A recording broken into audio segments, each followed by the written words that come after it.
How to buy MAICROTRADER by Virtuals token. So this token came under the symbol of MAICRO. So before we start, this is not financial advice, I'm not professional or economic expert. So before investing in any project that you found on my channel, please do your own research.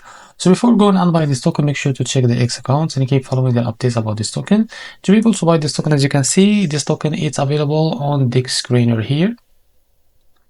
So as you can see, to be able to buy this token, copy the token address from here, and as you can see, this token came under the base network. Now open your wallet. For that I will use the Bitget wallet.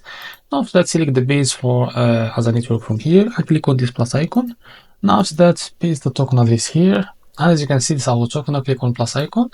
Now go back to your wallet to be able to find your token there. So scroll down, and as you can see, this is our token. Now click on it. After that, click on swap here, switch from here, and from the top, select the token that you want to buy with, for example, USDC, but make sure you have enough USDC on your wallet to be able to buy this token. Now type how much you want to buy, wait a few seconds, and as you can see, this is how much you receive, and after that, click on buy now, and you will be able to buy this token on your wallet.